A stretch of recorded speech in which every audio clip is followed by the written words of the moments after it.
Hello, everybody. Welcome to World 101 Podcast. I am your host, Eddie V. Thank you guys for joining me. Alongside me is the red velvet Nordic beast himself. Oh, I'm a wet Nordic beast? What the fuck? You're wet. A wet beast. Mr. Larry Gibber. Can we start calling Adrian a wet maple? Instead of a wet... Maybe he's a maple back. That's it. He's a maple back. Yes! We have hit the mother load for 2017. We have begun this year off right. He's gonna be like, what?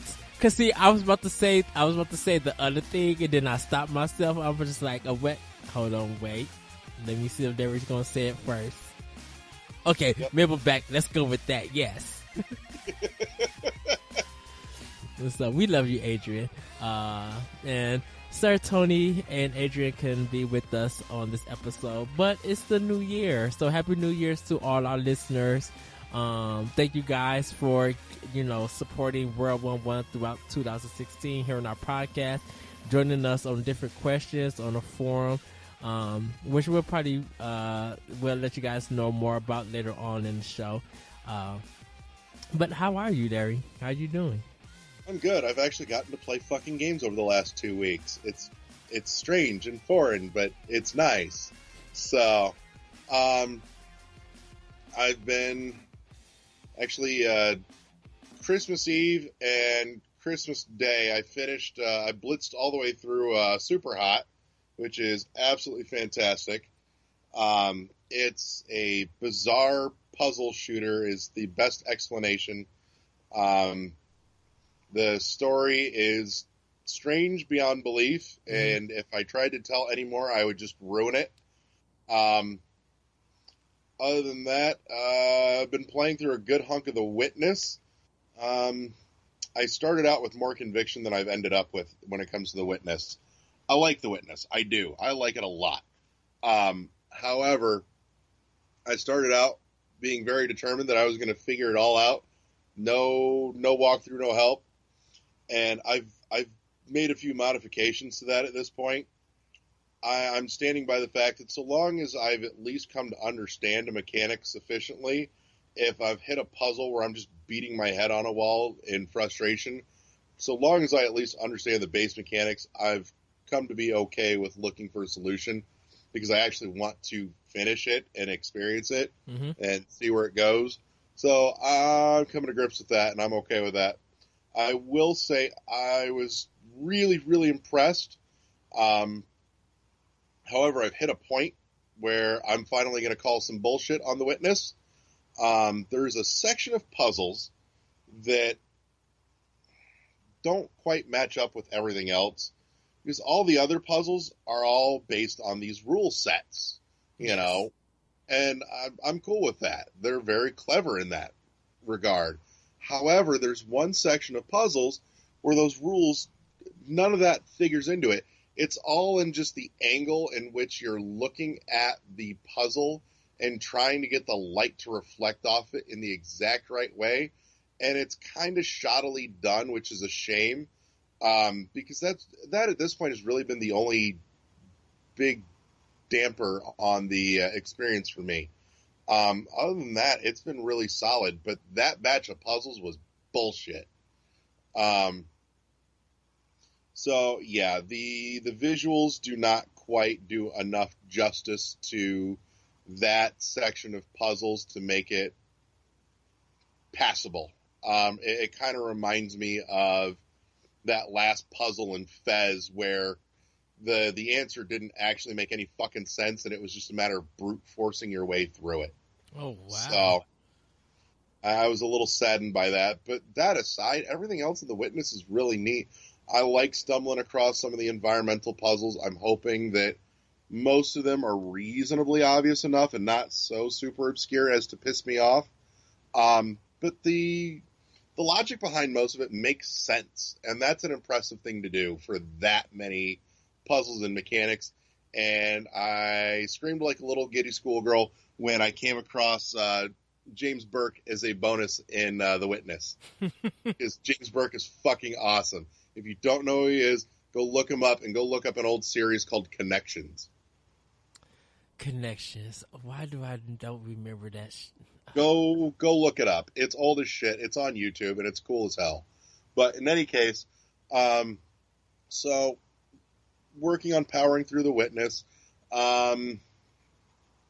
Been fiddling with a couple of other things off and on, like some Castle Crashers just for fun. And I keep getting sucked back into Geometry Wars 2, actually. So I've almost thrown a controller a couple times trying to get one achievement on Geo Wars 2. It's just not quite getting there. I was like 4% off of getting the achievement this morning, and I fucked it up. It's like, God damn it. But in any case, so yeah, that's what's been cooking there. I've been playing anything else? Oh, I got to dink with Firewatch some too. Firewatch is excellent, what I've played of it so far. That'll probably be the next thing that I actually finish once I finish The Witness. Well, yeah, because Firewatch is like a walking simulator. So, like Gone Home and stuff. So it don't seem like it's too hard or anything. I think you'll be able to finish it within the 5 to 6 hour setting, I think, 3 to 5 hour. That wouldn't surprise me, but holy shit, the beginning of that was depressing too. Like, I know I talked about it earlier, several months ago with Ori and the Blind Forest. Mm-hmm. Man, what the fuck is it with things in depressing openings these days? This shit started with Up. Fuck you, Disney and Pixar, for Up. Because you started this shit, and then Ori, and now Firewatch, and god damn it, stop it. It's the dramatic feel. They want to make the character feel emotions. You like F your emotions. But no, Firewatch is good. The storytelling, the voice acting, the delivery is all spot on excellent so far. So, that's good. But in any case, yeah, that was it. I had a couple days to kind of veg and do not much of anything. I took Thursday and Friday off of work because they were sticking needles in my spine on Thursday, so that was great fun. Let me tell you, anesthetic does not play well with me. That was an experience, but completely unrelated. So, in any case, but yeah, that's a whole lot of what I've been playing. Oh, I've been playing Rise of the Tomb Raider for PlayStation 4. I already beat it on Xbox One, so I'm just playing it on PS4. Like, just trying to see the difference and stuff on it. I still have more that I need to install on my PS4 from Black, because I'm like kind of installing all my Black Friday stuff that I brought. So I have like Deus Ex. You got to Black Friday, man. Why you got to take this to a race place? Because I'm.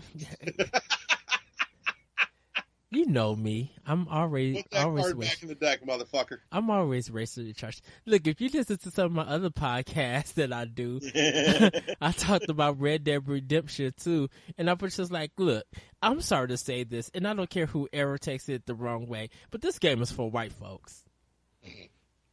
Ain't no black folk on this thing that I know of has tweeted or really lose their mind over Red Dead Redemption 2. It's all these white folks. And that's how I think that's the same way people who complain about Metroid Prime, the same people who complained about No Man's Sky. Just like, what are y'all complaining for? It's all these, like, Negroes complaining for other stuff. Yeah, I do think there is a distinct cultural divide in certain segments of gaming genres, though, if you think about it. Mm-hmm. I don't think it's anything intentional. I just think it's a cultural segmenting that just happens. Case in point, a lot of the Metroidvania stuff. Go back to Symphony of the Night. Like you said, Metroid Prime, Ori and the Blind Forest. It's going to sound a little insensitive, but the shades of people picking those up were probably a little on the light side. Yeah, a bunch of white people. Let's call a spade a spade. It's a bunch of white people. Because when it comes, it is. I just, it's one of those things. It's weird. Like, I'm not gonna lie, I'm willing to bet you probably felt like you stuck out like a sore thumb at the Blue October show a couple months ago too. Actually, I did It's see a another little, black. I it's a actually, little light at those shows. I actually seen another black person there, so I didn't feel stuck out. Now, I would say I was dressed unlike everybody else. Like cause when I do concerts, I gotta go. You know, my outfit has to be right. Like I would literally go out and buy a new outfit just for that one concert. I did it for the movies. Heck, I did it to go see Fast and the Furious, and I'm sitting in a dark movie theater. God. But you know, cause it's just like everybody's in this rock outfit or they party outfit, and here I am looking like I work at JCPenney or something. Like I work at a retail store ready to sell some clothes. Like really somewhat proper. Yeah. So,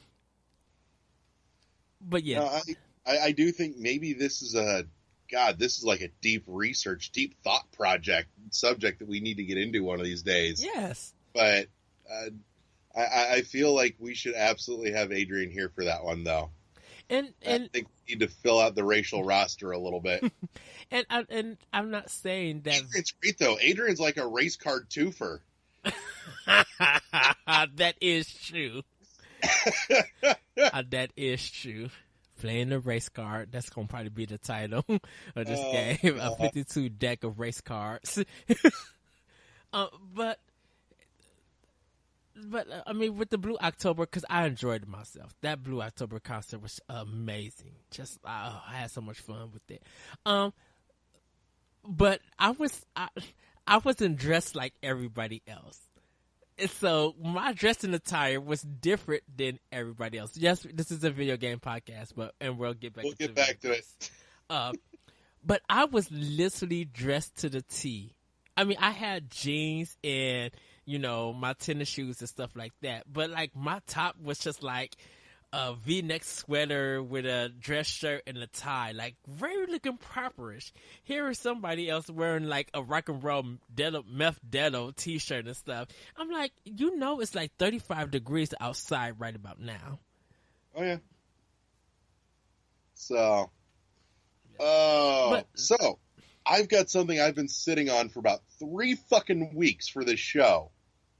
Because we didn't have a show last week, and that may or may not have been attributed to my drinking one night at a friend's party. You was having fun. You had a little bit too much fun. I may or may not have been asked to leave, but we're not going there.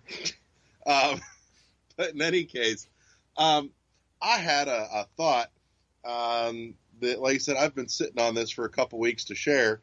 And I haven't even shared this with any of them in the Facebook chat that we keep going for the 4 of us for the show. But we're bringing back Here's the Pitch.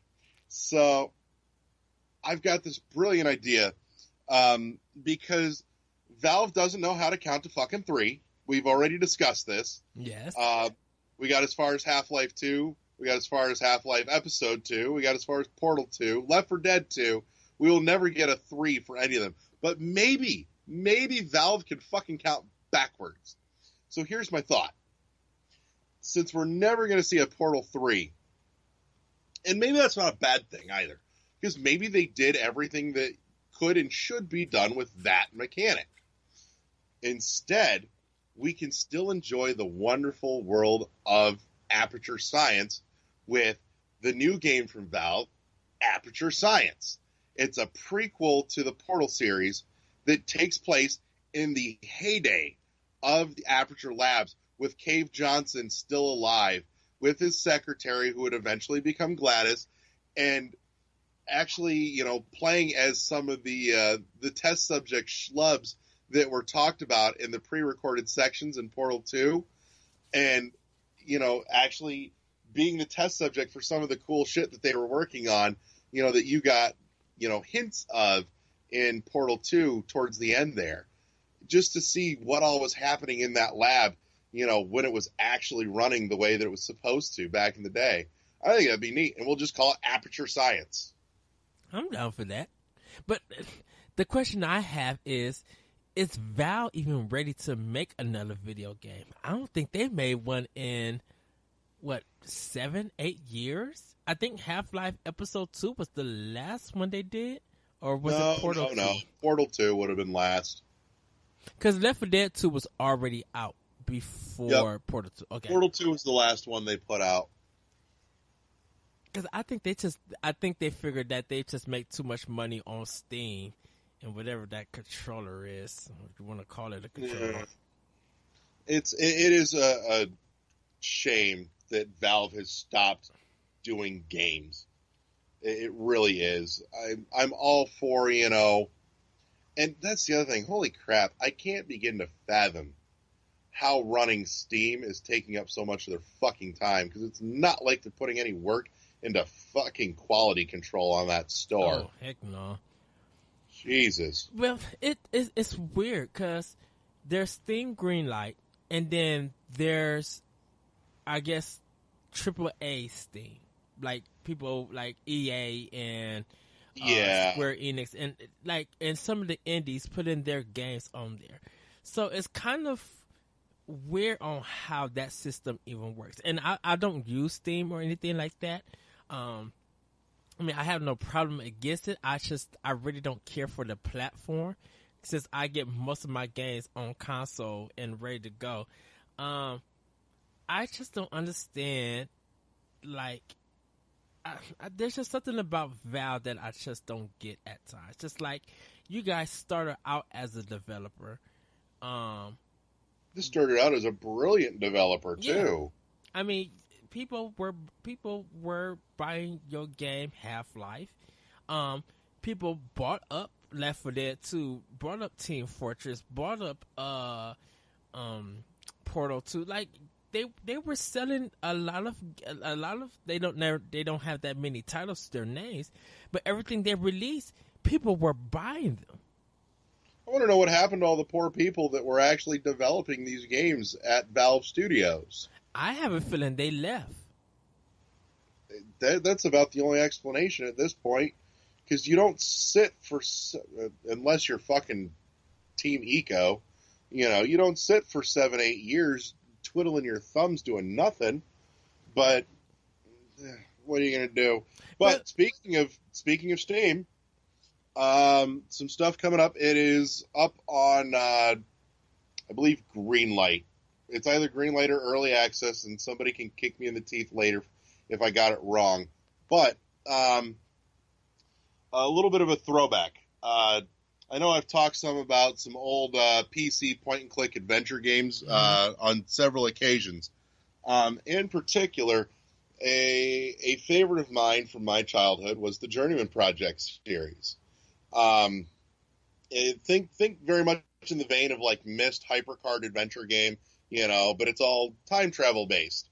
My introduction to this series, and I won't go deep on this for a reason, but my introduction to this series was back when I first, my family got our first PC, and it was a Hewlett Packard, and Journeyman Project Turbo was in the little software suite that came with it, and I was hooked. Well, that game eventually saw a remake, director's cut, however you want to call it, called Pegasus Prime.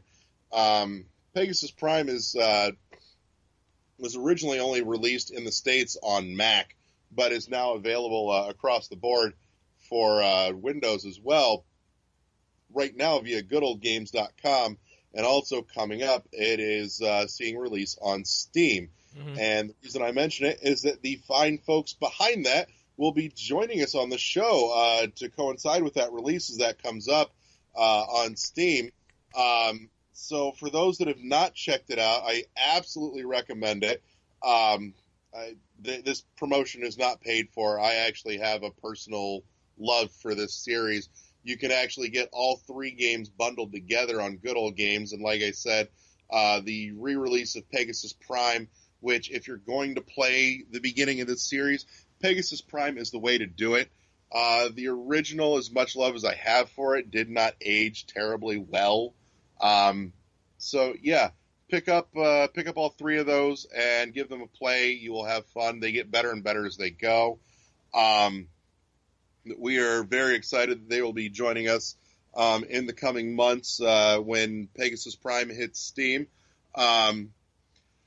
Also, just to touch on some other things coming up not next weekend, but the weekend after, the fine folks behind AM2R are going to be joining us, Milton and Sabra, a.k.a. Steve, and I may have just gotten that wrong, and if I did, you can hit me on the show later. But in any case, they'll be joining us in a couple of weeks, too, to talk about some of the post-mortem on what happened with AM2R and what anything that game has of a future at this point.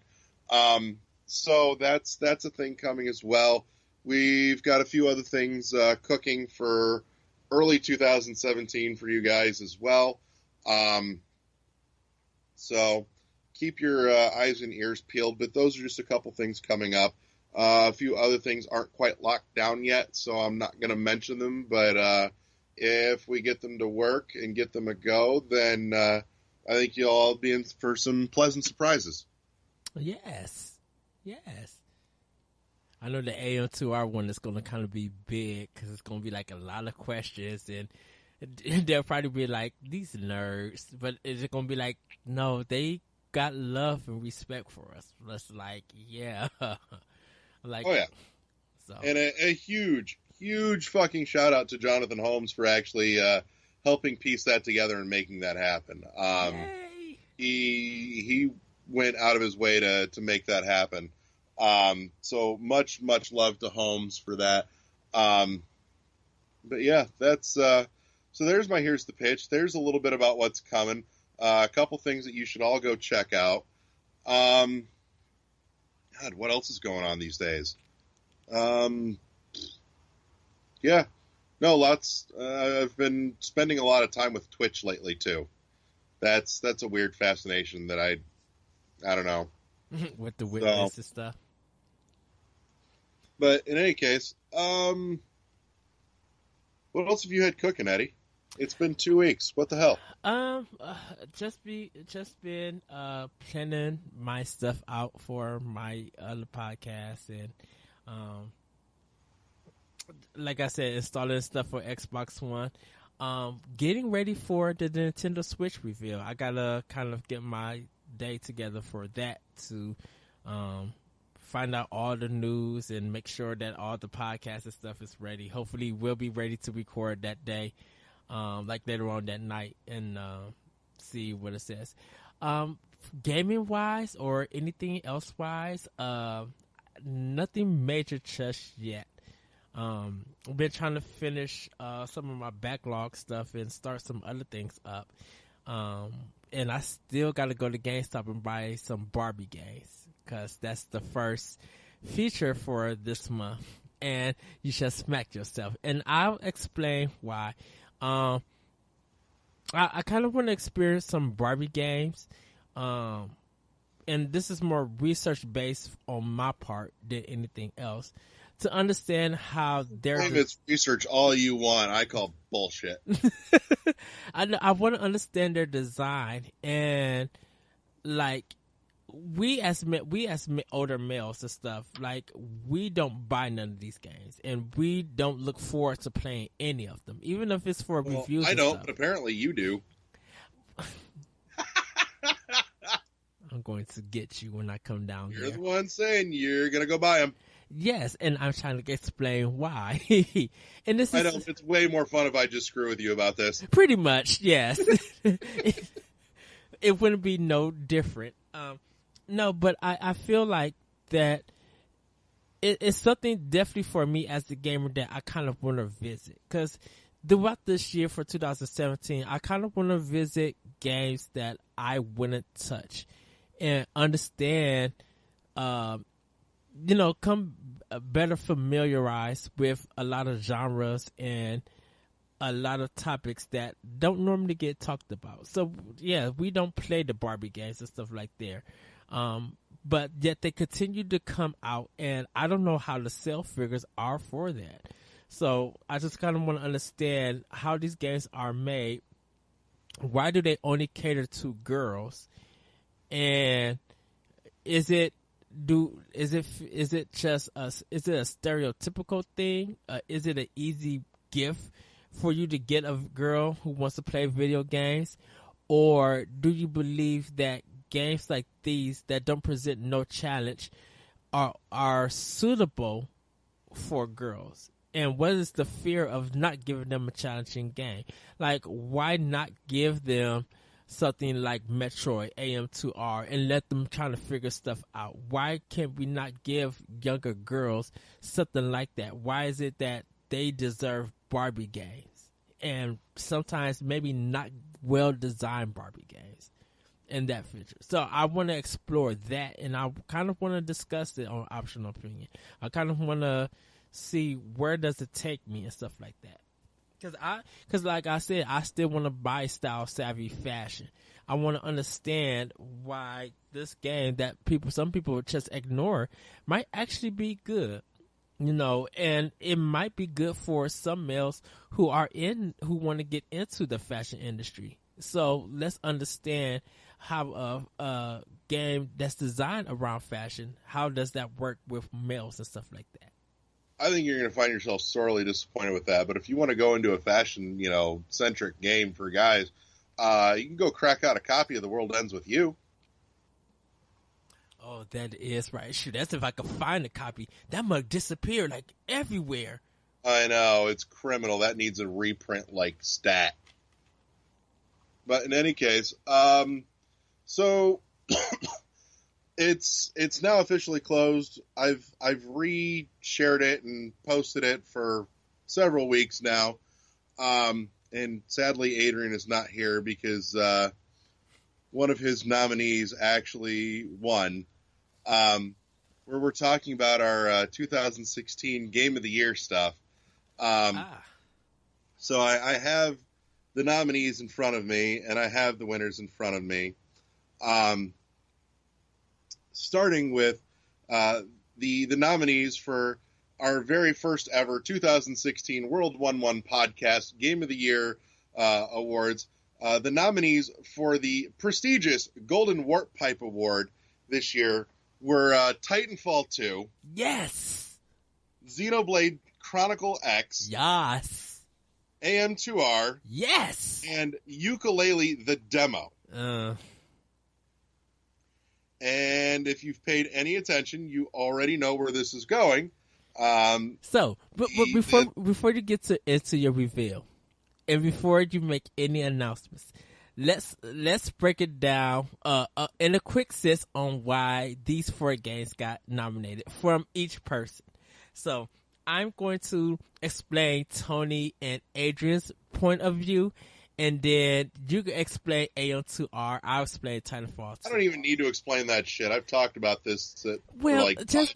Let's give them let's give them a refresh. So even though Yooka-Laylee was a demo, Adrian believed that it was such fun that it should be on this list. He got a lot of enjoyment. It kind of felt like almost a little bit of the game. So kind of a sandbox thing. So if you think Disney Infinity Toy Box, kind of like it's finished, but it just gives you an idea.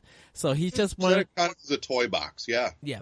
So he counted it as that, and we accepted it. That was because he couldn't make a decision, so we went with that.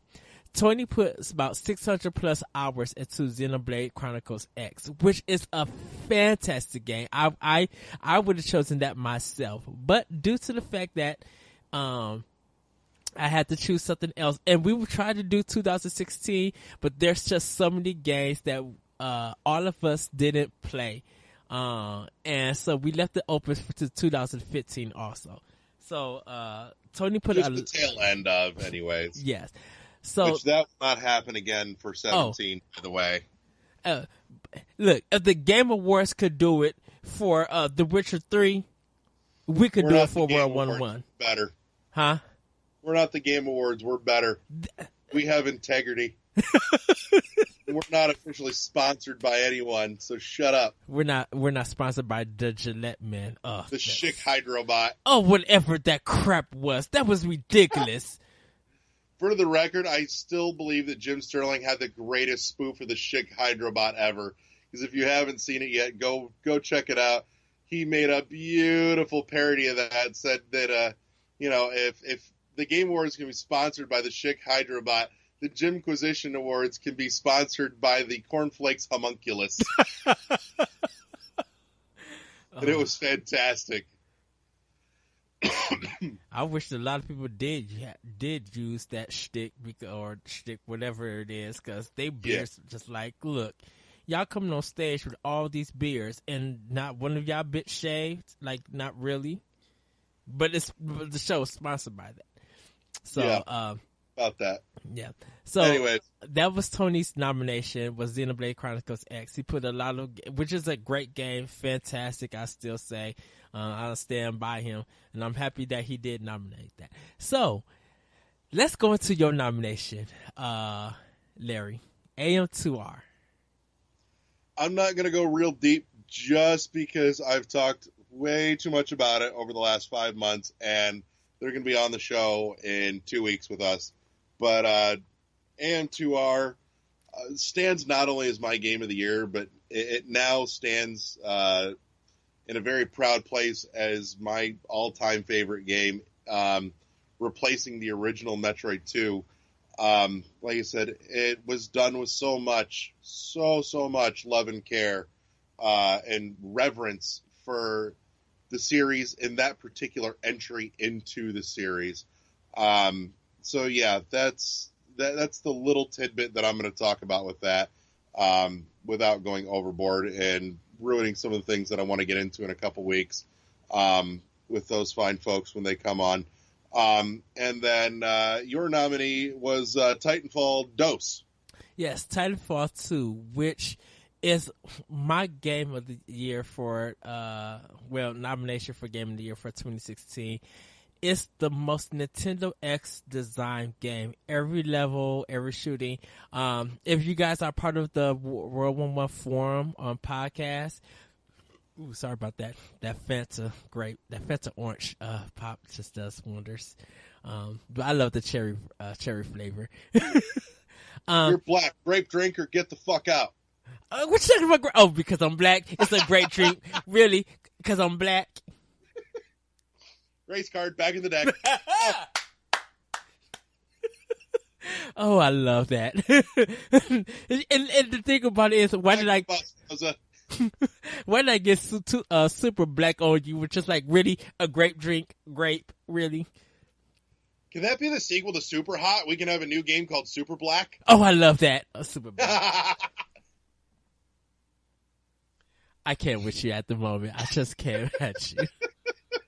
Titanfall 2. Great level design. The way that game is made, just I screamed and shouted, and just like Larry, I'm not gonna go more into it. I feel like they need to do another. If they ever decide to do another Metroid Prime game, Respawn needs to do it. I love Retro Studios, but let Retro Studios make something completely different and let Respawn do the next Metroid game.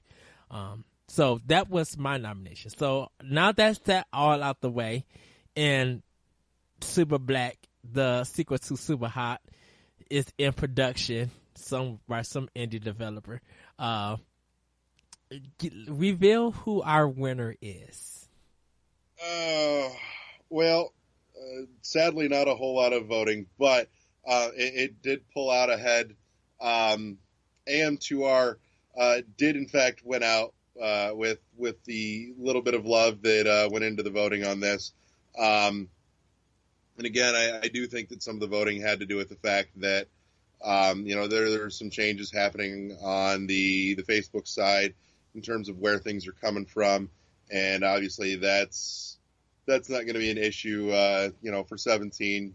But we're growing, and some growing pains will happen.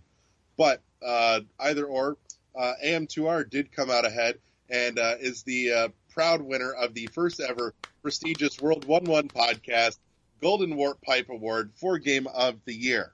Congratulations to AM2R, to the guys that who created AM2R. Congratulations on the win. It really deserves. I would say it really deserves the not only the nomination, it deserves the award. Because this, as much as I love Titanfall 2 and as much as I love Xenoblade Chronicles, this was a passion project that they worked very hard on. And I'm sad that they got DMCA for it, but you know, they put a lot of heart and a lot of work into this, and their efforts need to be rewarded and paid. And the game is really is good. I still haven't played it, but just our discussions, Larry, just seeing people like play it and stuff, I'm just like, these guys put their heart and everything into this game, and I'm sad that they got. I'm even sad that they got taken off the nominee vote for Hydro Awards. Exactly. But I'm so glad that they did win. Like, we gave them this award, so congratulations to them. I hope they do continue when they come on the show. I hope they're making some original project, and hopefully they get it on Nintendo's platform. If not, put it on PC, Steam, or whatever. Like, someone really help these guys make their dream come true on their next project. I should say. But congratulations to them. Congratulations to you, Larry, for the nominations and win. Your nomination winning. Yay! So now we get into the nitty gritty. This is the not so fun part. Oh, I should have. That's okay. So, on the flip side of the coin, while there's a best of the year, it also means too that there's a worst of the year, and we wanted to take a slightly different approach. We didn't want to just say this was hands down the worst game of the year. We wanted to take something a little more constructive away from this. And so it is with great displeasure that I present to you the nominees for the first ever World 1-1 podcast, far less prestigious Rusty Wrench Award, so that the winner can fix their shit next time they put out a new game. I still love this title. It's still I still love that title. So we've got 3 nominees up. First of was Recore, actually. And that I put Recore out there, and don't get me wrong, I've had fun with Recore. I did. But it's got some distinct issues. I take great issue with the waypoint system, and some of the obligatory collectathon bullshit that they put you through that just felt unnecessary. Mm-hmm. But it's certainly not the worst thing to come out of this year. But again, that's not what we were steering for. You know, these are things where there was some potential, and there still is some potential. It needs to be massaged out a little bit in a second effort. The second nominee in the list, I believe, was yours, was Uncharted 4, A Dirty Rotten Thief's End. This game, as much as good as this, I can't even just talk about this horrible game. As much as good as this look, this game has no substance. It's way too long.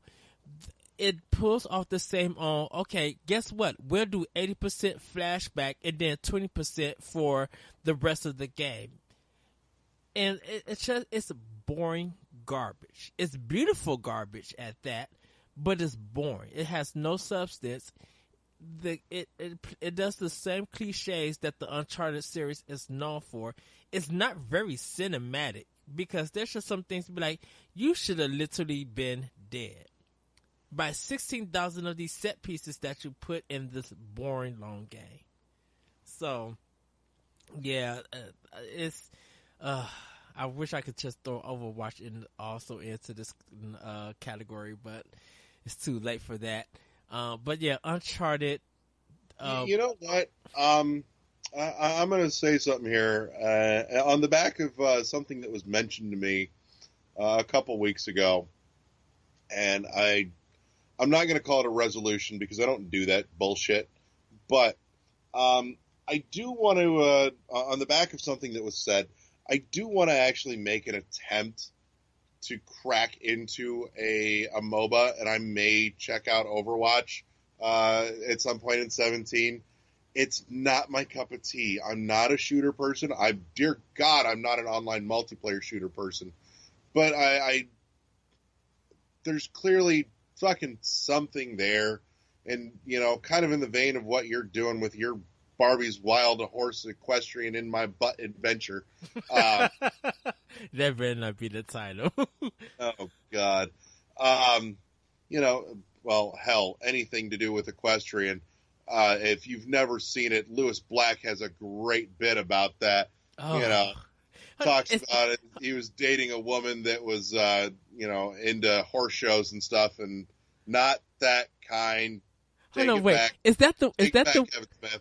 Is that the episode? Is that the special where he was at a restaurant and the woman was talking about her horse or something? He's basically talking about the fact that he's sitting there at this horse show, and like, how do you judge that? He's like, at this point, I'm just looking at it going, if he doesn't trip over that thing, he's a winner. I love Lewis Black. I love his specials. But in any case, but no, I do want to crack into a MOBA just for a little bit, and maybe at least wrap my head around it a little bit. But once we get done with this portion of the award, I have a big question that I want to ask you and get your opinion on. So no, I will not marry you. I'm already taken.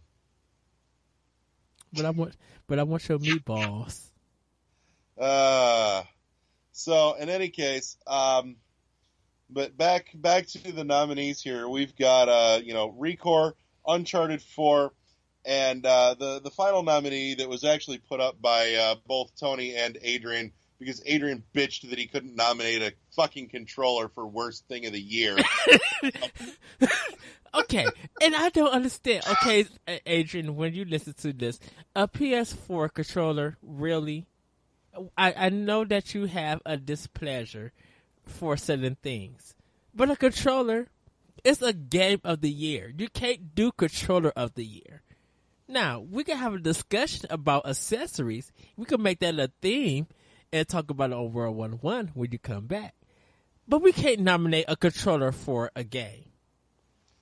So, but the final nominee on the list, though, was Mighty Number 9, which saw numerous delays, finally saw a release this year, and not only did it see a release, it saw a lot of backlash, critical failure, backlash, hate, problems. And it makes you cry like a anime boy on prom night. Yeah, that too. Let's not even talk about that one. But in any case, here's a game with just every questionable choice that could have been made was made with this project. Mm-hmm. The choice of animation style, the choice to make the fucking end credits longer than the game, just absolutely baffling, and it did not deliver. And on the back of that commentary, we are announcing that the first ever winner of the far less prestigious Rusty Wrench Award is in fact Mighty Number 9. So it's not to say that we don't ever want you to do anything again. Quite the opposite. We want you to put out another game, but we want to give you this Rusty Wrench so that you can fix your shit when you do it. So the best of luck to the Mighty Number 9 crew in their future endeavors. I can only finish this with saying, "Thank you, come again." And once again, the race card gets played. Oh God, I wasn't even thinking about that. I was just thinking about the Simpsons at that point. But yeah, I'm pretty sure we can make 52 race jokes by the end of the show now. Oh goodness, that that we'll have to plan that out for another day. The question would take some serious effort. Shit, exactly, because we would have to hit like every that's like a race joke a minute. shoot, and we had to hit like almost every race known to man. Country races that we know of, but we don't know how to stereotype them. So we'll just make up some goofy language, like when we talk. Well, Just get pissed off about shit that nobody gets pissed off about. And I know I'm totally stealing a joke, and only one other person that listens to this show will recognize it. But shout out to that person. You know, get racist about shit that nobody gets racist about. Like fucking Swedish with their goddamn candied fish. oh my goodness. And I just had some Swedish fish like 2 weeks ago. Yeah, those things are awful. Oh, I love them. They're so good. Those are terrible. Really? Is it the taste for you? Taste, texture, all of it. It's awful. What about gummy bears? Almost kind of depends on what brand. Is it Hasbro? Haribo? Haribo? Or Haribo or whatever it is. Yeah, those are okay. I was a bigger fan of the Sour Patch stuff, but that's a different subject. Anyways, minor shout out to, or minor is not the right word by any means, but shout out to a wonderful friend of mine. I was gifted a lovely 8-bit Link amiibo to adorn my collection with. Nice. He's totally fucking awesome. I got to say, though, if you ever pick one of these up, look at his nose. It will creep you out. I have one. It's like one block longer than it should be, and I don't know why. I have one. I had to just look at it. I wonder was that the way that it was designed, and I don't look know. at the But picture. in 3D, that nose is too long, and it's weird. Oh wow, It's fucking weird. I actually have all the Link amiibos, the Ocarina of Time and the Wind Waker one, and 8-bit. The 8-bit one was the only one that I wanted. I didn't care about the others. Well, the question, because we brought up Overwatch and your interest or of trying it out, not saying that you're gonna like get into it, but trying it out.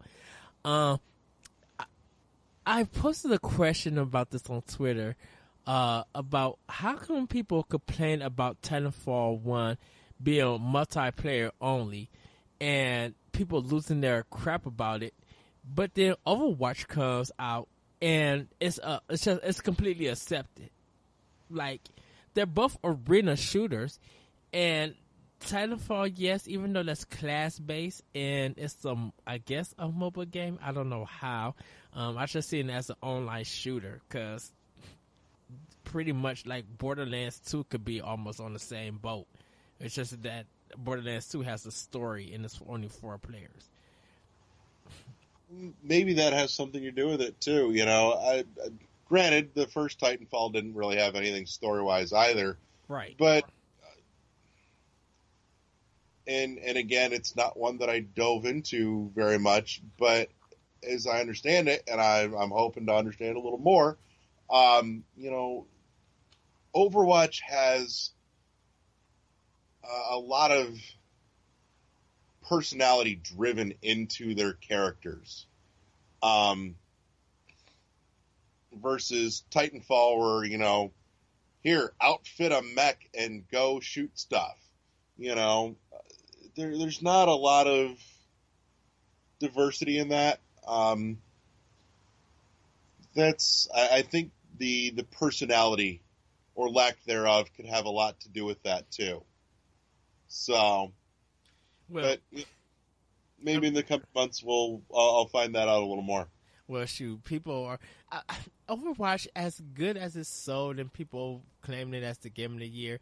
I think it's a game that kind of upset a lot of people. One of the characters they made gay, and Tracer. Folks got mad about that.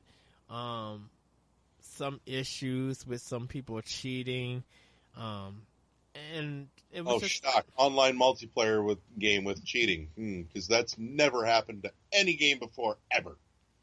well, Blizzard banning them forever and stuff like that. Like I was looking at some news stories about this. I'd be okay with that.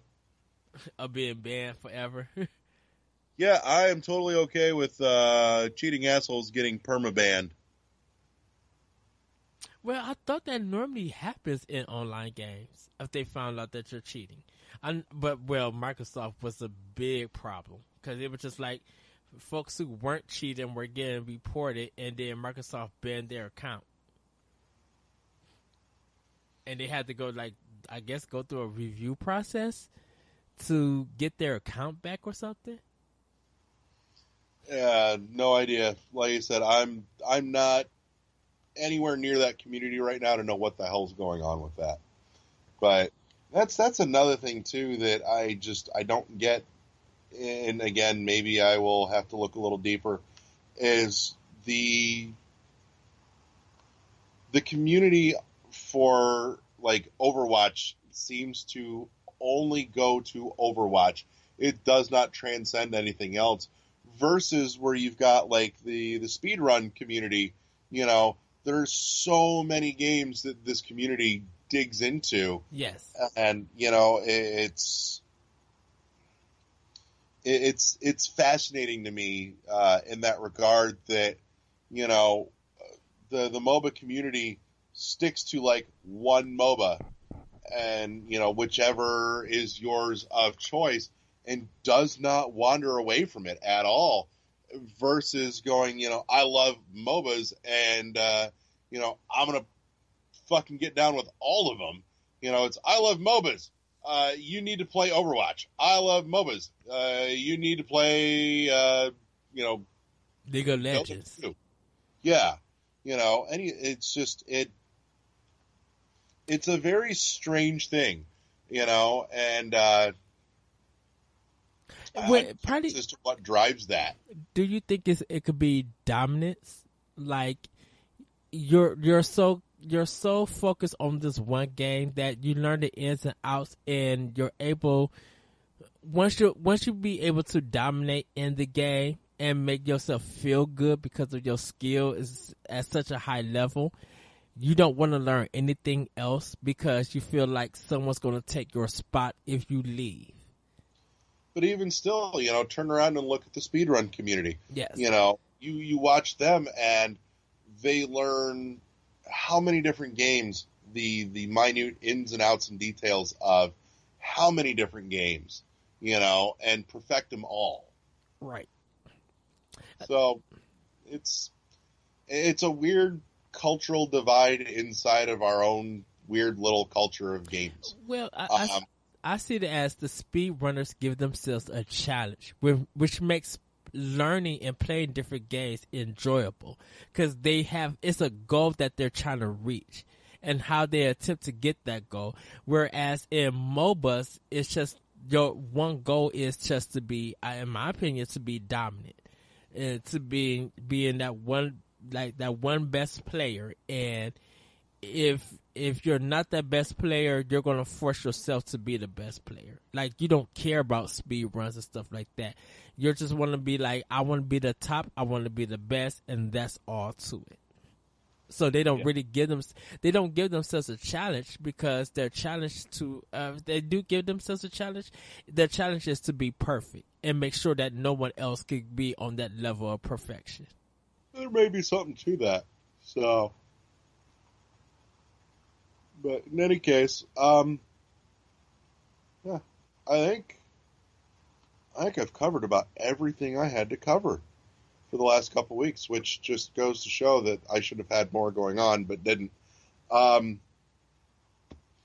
yeah, that's what's shaking. I'm still working on some final details, getting that locked down for our very first giveaway to celebrate the new Facebook page and the new year. So other news and announcements. Because he's not here to plug his shit, on the NBC Video Game Book Club.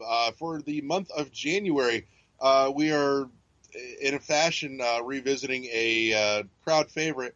We'll be doing the Plague Knight campaign from Shovel Knight. So at this point, if you have any iteration of Shovel Knight, you do have Plague Knight. Just finish the Shovel Knight campaign, and Plague Knight is accessible. We are also unofficially doing a little bit of a speed run race. See who can make it through the fastest in game time through Plague Knight. So that's the thing that's happening. iTunes feed, with any luck, in the next couple weeks, finally, as some things are settling. I've actually got some